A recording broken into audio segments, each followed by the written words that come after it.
Қайырлы күн достар, сіздермен мен Әйгерім. Сіздермен үй жағдайында домашний лағманның толық рецептін көрсететін боламын. Менімен бірге соңына дейін болыңыздар. Ендеше бастаймыз. Ең алдымен бізге қажетті заттардың барлығын осылай турап алатын боламыз. Сәбізімізді, картоп, пияз, етімізді барлығын турап аламыз. Одан кейін қызып тұрған майға етті салып қуырып аламыз. Одан кейін пиязымызды да салып, қызарғанша жақсылап қуырып алатын боламыз. Достар, менің каналыма тіркелмеген болсаңыздар, тіркеліп, қоңырауша белгісін қосып қоюды ұмытпаңыздар. Сонда салған видеоларымның алғашқылары болып сіздің көретін боласыз. Осылай жақсылап қуырып алып, сәбізіміз бен картопымызды да салып, қуырып алатын боламыз.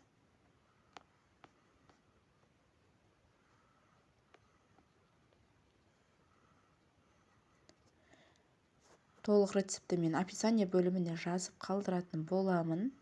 Сол жерге өтіп көрсеңіздер болады. Картоптарымызды да дәл осылай кубиктап тураңыздар. Сонда әдемі көрінетін болады.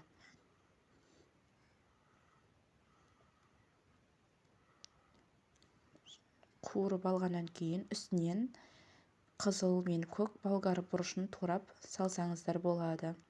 Одан кейін қырыққабатымызды да кубиктап турап салып аламыз. Жақсылап араластырып қуырып алатын боламыз.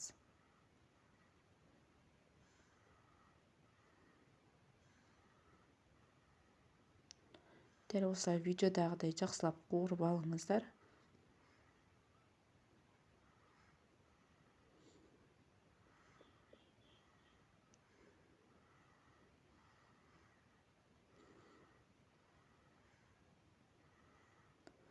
Қуырып болғаннан кейін үстінен помидорымызды салып, кішкене қуырып жіберетін боламыз.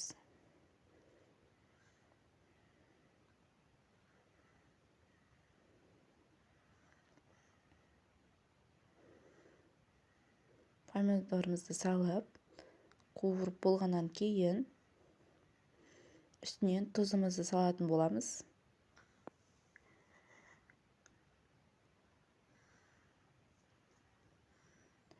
Тұзымызды салып алып, дәміне қарай тұз саласыздар. Бір қуырып алып, үстінен суымызды құйып алатын боламыз. Адам санына қарай істейсіздер. Менде 3 адамға лайықты қылып істедім.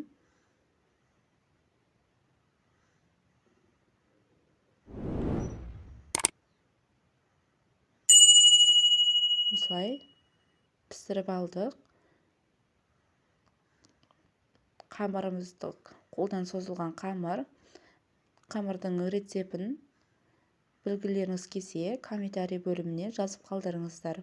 Келесі видеода қамырдың қалай иілеп, қалай созуын рецептін бөлісетін боламын.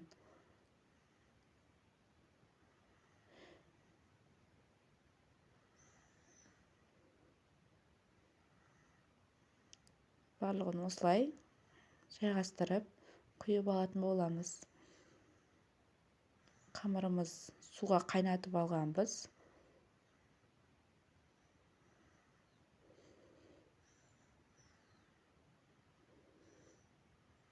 Поливкасы менен өте дәмді шығады.